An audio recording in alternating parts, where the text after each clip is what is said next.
A cold morning over the northern coast, the wind carries the scent of salt, smoke, and blood. Somewhere in the distance, horns bellow, and the silence before the storm becomes thicker than the air itself. What did a man eat who in a few hours was to step into the abyss of battle, knowing that only 1 in 10 would survive? What nourished the body and spirit of those who went to their deaths without flinching? Archaeologists found charred bones, grain, and traces of honey at Viking settlements. These findings are traces of an ancient pre-battle sustenance ritual, not just meals but trials for the body and a symbol of purification. Historians write that before battle, the Norsemen ate boiled meat and drank intoxicating mead, not for taste, but for strength. They believed that every spoonful was a step towards Valhalla. A thick stew of barley and dried meat was called by the word supa, a simple, crude, yet life-filled word. It was cooked in cauldrons, at the bottom of which salt settled, a trace of the northern seas, and fat rose to the top, which was used to grease swords so they wouldn't rust. Body and weapon were nourished by the same fire. Before battle, Vikings held a feast, but not for pleasure. This feast was called symbol. It was a ritual during which each warrior uttered an oath. He promised how many enemies he would kill, what trophy he would bring. To break the oath meant to condemn oneself to dishonor. Symbol was not just a banquet. It was a sentence pronounced upon oneself. The food at this feast was austere: boiled lamb, oatcakes, a honey drink, and if meat symbolized strength, then honey, memory. For it was believed that honey connected the living with the spirits of the fallen. When a Viking drank honey before battle, he was as if placing a hand on his ancestor's shoulder. At excavations in Birka, a trading center of Scandinavia, archaeologists found remains of such feasts, charred bones and vessels with traces of fermented honey. In them, traces of wild raspberries, juniper berries, and cereals.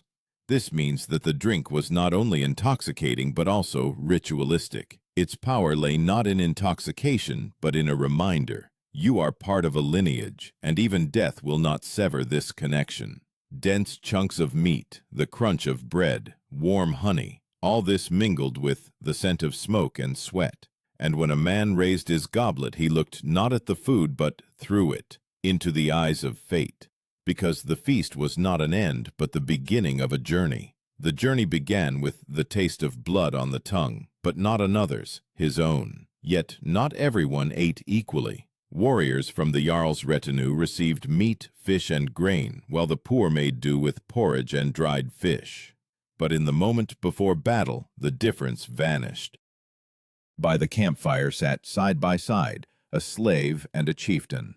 They were united by one thing: the anticipation of the blow that would decide everything. It was believed that one who ate greedily before battle was afraid. A true warrior ate slowly, as if tasting fate. Strength comes not from food, but from resolve, an Icelandic chronicler later wrote, and if a piece remained in the bowl, no one dared to touch it. That was the share of the fallen. But why did the Vikings so believe in this connection between food and death? Why was each of their feasts not merely sustenance, but a farewell? The answer lay not only in faith, but also in their understanding of the body as a temple. They prepared themselves for battle not only with the sword, but also with what they put on their tongue. For a body filled with the right food was considered a vessel for the will of the gods. And as the smoke from the campfires stretched towards the gray sky, the northern warriors ate in silence, listening to the wind, carrying the roar of the surf. Tomorrow this sound would mix with screams and steel. But today, only the taste of salt, mead, and fate. The flames of the campfires hum like the breath of a beast. Shadows of warriors dance on the walls of the longhouse, where it smells of smoke, sweat, and iron. The night before battle, not a time for sleep. This is a time of preparation, not only for death, but also for life, which continues in glory. What did these people eat, whose hearts beat in the rhythm of drums and wind? What gave them the strength to stand under a rain of arrows and not flinch? Historians note, The Viking diet was surprisingly balanced for its time. It included meat, fish, grains, dairy products, vegetables, and wild berries. But on the night before battle, food held a special meaning. It was not merely a meal, it was preparation for the ritual of battle. Every movement, every spoonful, every breath was part of a sacred cycle. When the body began to hum with fatigue, the warriors ate a dish that archaeologists find in almost every settlement, a thick barley porridge with meat. It was called hlinger, a simple word, but behind it lay a philosophy of survival. Hlinger was boiled for a long time, until the grains became soft, like snow in the spring sun. This dish provided energy for long hours of battle. There were no delicacies in it, only strength. Meat was boiled together with onions, carrots, and radishes. Sometimes dried fish was added, or a piece of lard was put in, a source of fat that helped survive the cold. Food was prepared in large cauldrons of bronze or clay over an open fire. The cauldron was called ketil, a sacred vessel through which the will of the gods passed. And when the warriors scooped food from it, they believed that they were taking into themselves not just meat, but a particle of the cosmos, order from chaos. Everything happened in silence, only the crackle of fire and the rare clatter of knives against bowls. Silence was their prayer, not with words, but with deeds. For Vikings did not ask the gods for mercy, they gave thanks for the opportunity to die with honor. Nearby stood vessels with a drink they called mead ale. It was a drink of strength. It was prepared from honey, water, and wild yeast. Sometimes berries and herbs were added. Scientists who examined the remains of such vessels found traces of wormwood, heather, and bistort in them. These plants gave the drink its tartness and helped with concentration. Drinking this ale before battle was a special act, each sip like a heartbeat, not for intoxication but for clarity. For Vikings believed intoxication clouds the mind, but a true warrior must face death soberly.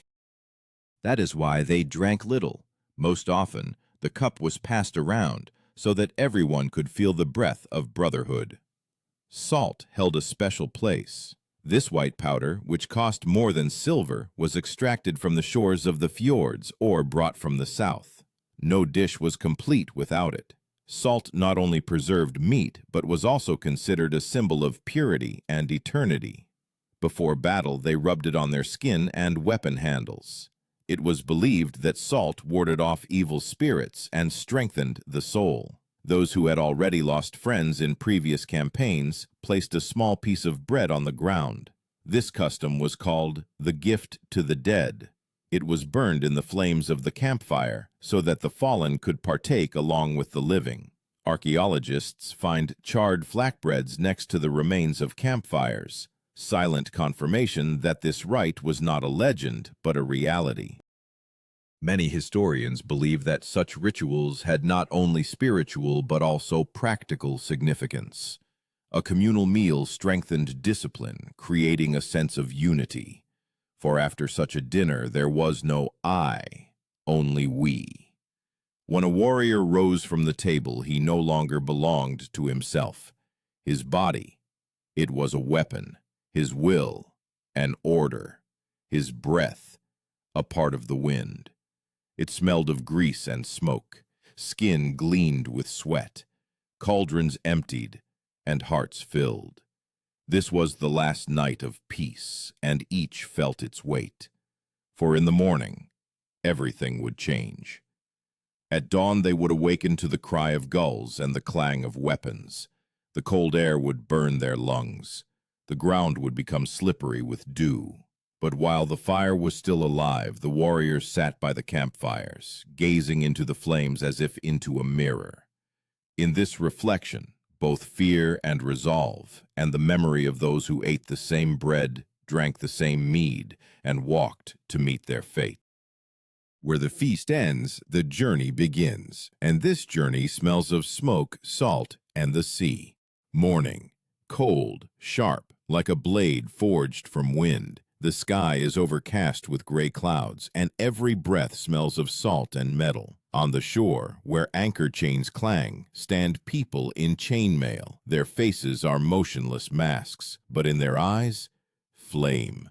It is time to eat one last time before battle, not to sate oneself, but to remind oneself why one is alive. Archaeologists found remnants of morning meals in Scandinavian burials, oat grains, pieces of dried fish, traces of fat on clay bowls. These findings indicate, before battle, Vikings ate little but nutritiously. Their breakfast was not gluttony, but calculation. The stomach needed to be full, but not heavy, so that blood would not go to digestion, but remain in the muscles. They ate porridge with water, sometimes adding a spoonful of honey or milk. Porridge made from oats or barley was called grud, a simple dish, but it was precisely what sustained the warrior's strength throughout the entire day. It was cooked over a campfire right by the shore, in iron cauldrons. The smell of grud mingled with the iodine of the sea and the char of torches. One slowly stirred the porridge with a spoon, another sharpened his sword. Food and steel united in one rhythm, the rhythm of preparation. After eating, each took out his sax, a short combat knife that was both a tool and a weapon. With it, they cut meat, sharpened arrows, and killed. The word sax itself gave its name to entire peoples, the Saxons, people of the knife. When a warrior brought a piece of food to his lips, he held the sax in the same hand with which he would later strike the first blow. This gesture was a reminder, even in eating, you are a warrior.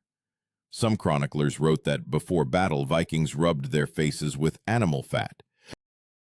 This was not done out of superstition. The fat protected the skin from cold and sun. But in the eyes of contemporaries, this sheen gave them a demonic appearance. The sun reflected off their skin as if off metal, and when an enemy saw an approaching man with a gleaming face and empty eyes, he saw not a man, but a myth. At dawn, the sound of a horn rang out, long, low, like the roar of the sea. It was a signal to gather. A few more moments, and the campfire flames died down. Warriors stood up, tightened their belts, checked their swords. Someone threw the last piece of bread into the ashes, a sign of farewell to the past. Before going into battle, many drank a warm herbal decoction made from bistort root, juniper, and moss. This drink was called bitrum. It cleansed the breath, imparted vigor, and strengthened the stomach. Archaeologists find its recipes in the traces on ceramic vessels, where chemical analysis revealed precisely these plants. And although modern science explains this as an attempt to support metabolism, for the Vikings themselves, it was a drink of strength, a gift of the earth. The food ended, but not the ritual. After the meal, silence began. No one spoke, only breathing and the clang of metal. This moment was called stilfur, the silence before the storm. It was observed not out of fear, but out of respect. It was believed that loud words could scare away the gods, while silence made the soul heavy, like a stone. Historians debate how strictly these customs were followed, but all sources agree on one thing. Vikings attached great importance to how the day of battle began. For the morning ritual was their internal tuning. What for us today is coffee and breakfast, for them was a connection with ancestors, with those who had already fought before them and who awaited them in Valhalla. It smelled of char, sweat, and metal. The sun broke through the clouds as if a sword flashed.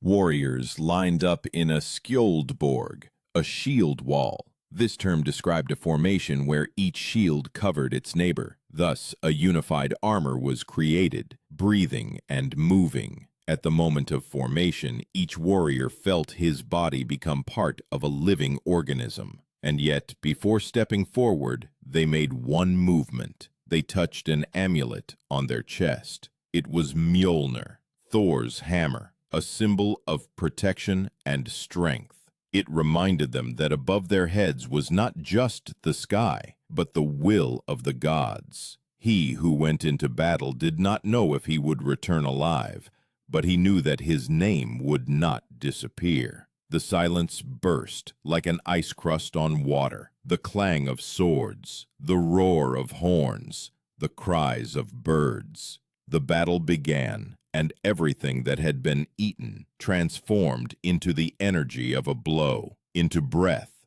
into a cry. Food became the flesh of fury.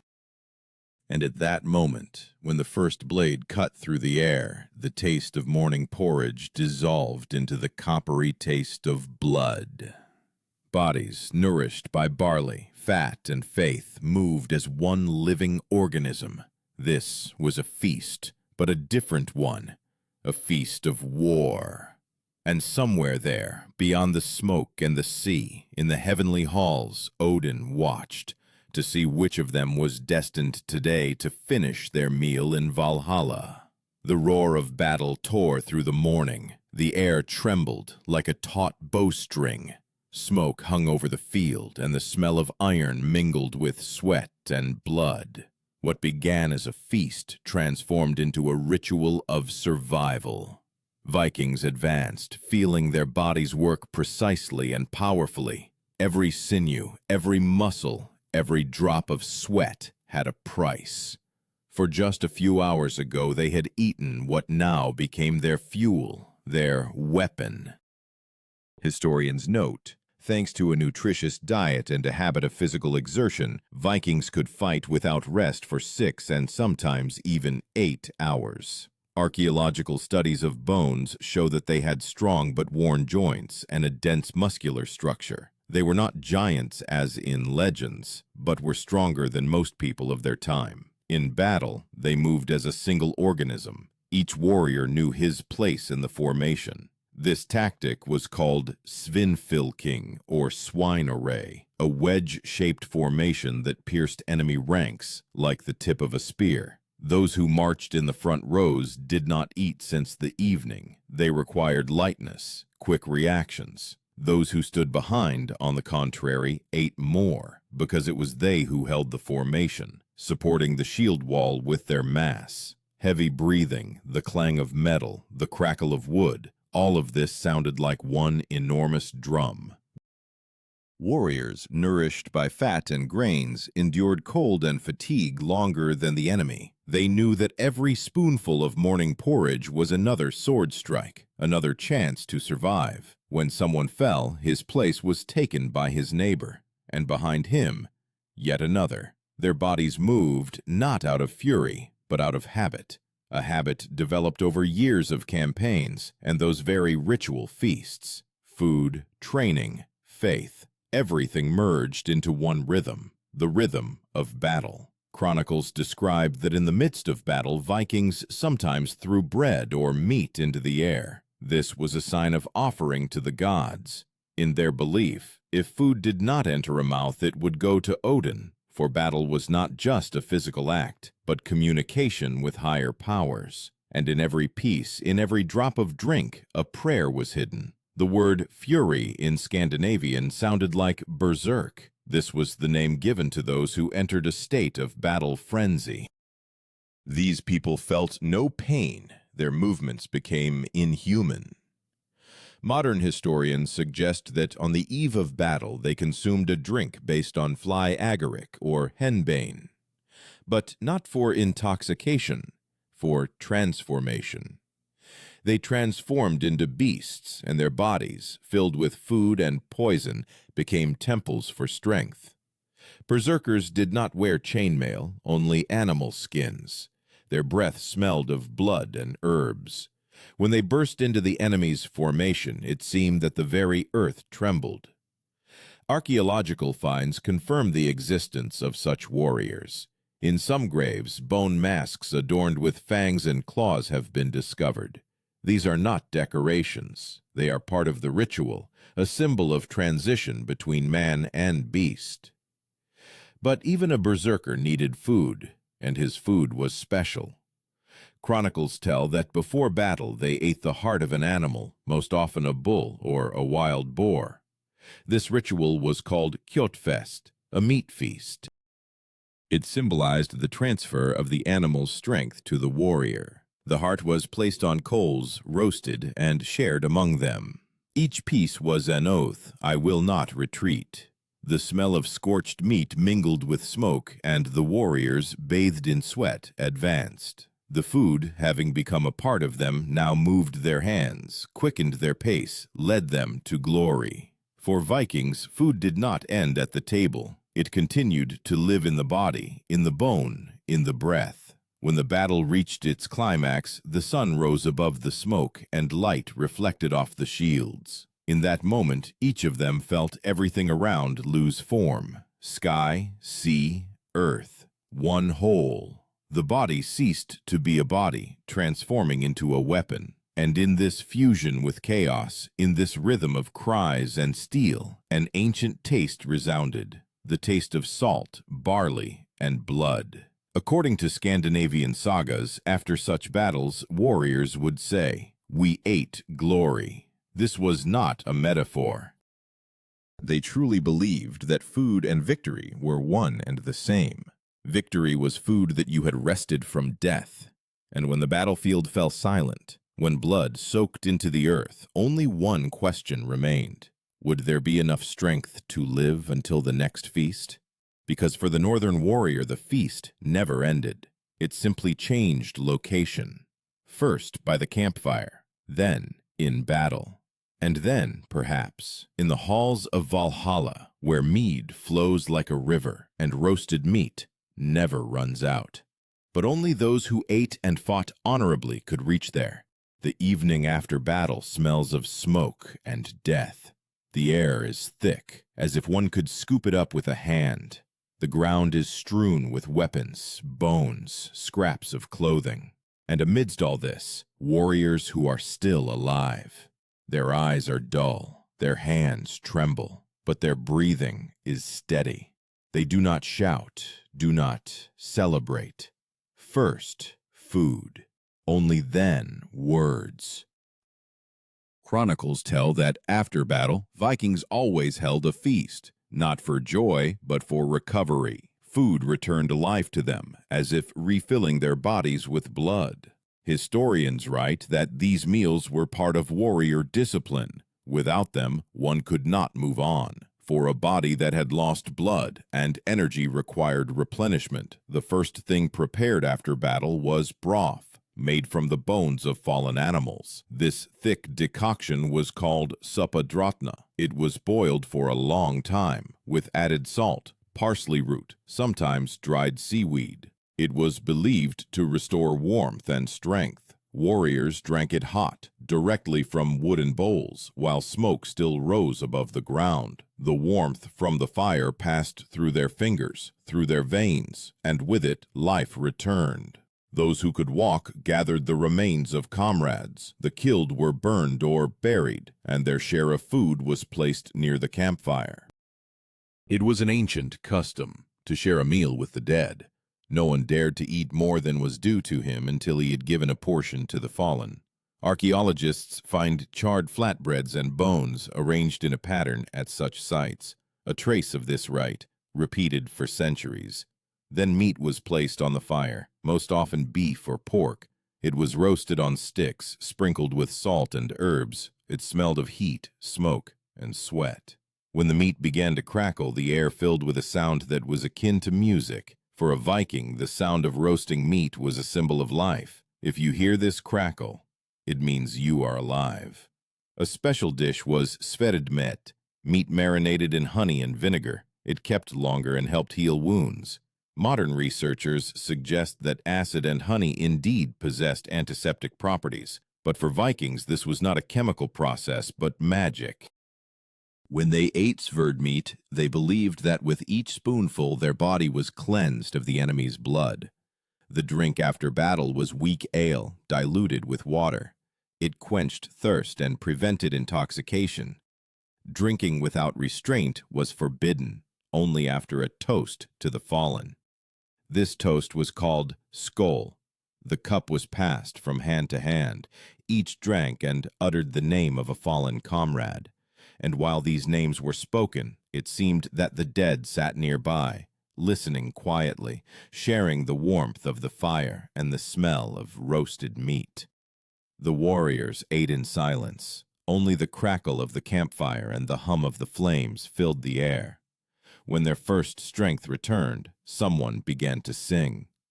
These songs were called drotquat, heroic stanzas about battle. They were not complaints. These were reports before eternity. Who fell, who stood firm, whose blood was spilled on the stones. The poetic rhythm replaced prayer. For the northern people had no sacred texts. Memory fulfilled their role. In the evening, fog rose over the field. Warriors sat closer to the campfires, covering themselves with cloaks. In their hands, a piece of bread and a wooden spoon. Bread, not just food. It symbolized the earth on which they stood. Vikings called it jorgav, a gift of the earth. It was believed that by tasting bread after battle, you connected with your native land, and it accepted your blood as a sacrifice. Sometimes an old man appeared among the campfires, a skald. He did not fight, but he knew all the names of the fallen.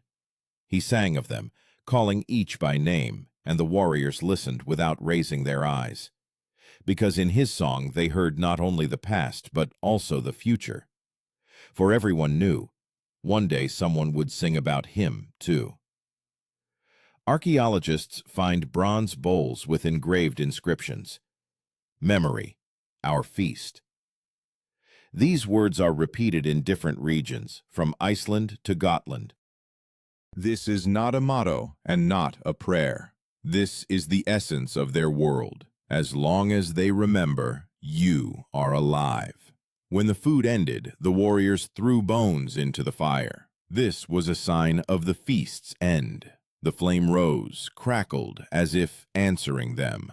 From this moment, the battle was considered concluded. They could again sleep, again eat, again live. But at the bottom of each cup remained a sediment: honey, ash, memory. That night, smoke from the campfires stretched towards the sky, as if wanting to reach Asgard itself. And somewhere there, in the halls of Valhalla, old warriors raised their goblets to meet the new ones. The feast continued, simply on the other side of death. When dawn broke, the wind carried away the smell of char and salt. The campfires died down, and over the earth remained only silence. Those who survived the battle slowly rose. Their faces were covered with soot, their hands with blood, but in their eyes, calm.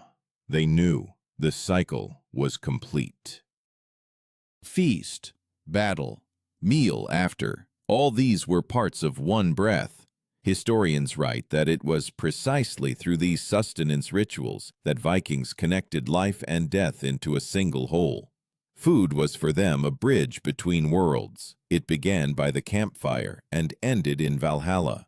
It was believed that one who ate with honor would die with honor. In archaeological layers, many vessels have been found where, along with food remains, lie fragments of weapons. This is not a coincidence. Vikings placed food and a blade nearby, so that a warrior in the afterlife would not be hungry and would not remain without protection. Their belief in the power of the meal was deeper than belief in victory itself, and when the sun rose over the field, they departed, carrying with them not trophies, but memory. Each step resonated with pain in the body, but beneath the skin lived strength, that very strength which was born from smoke, barley, and salt.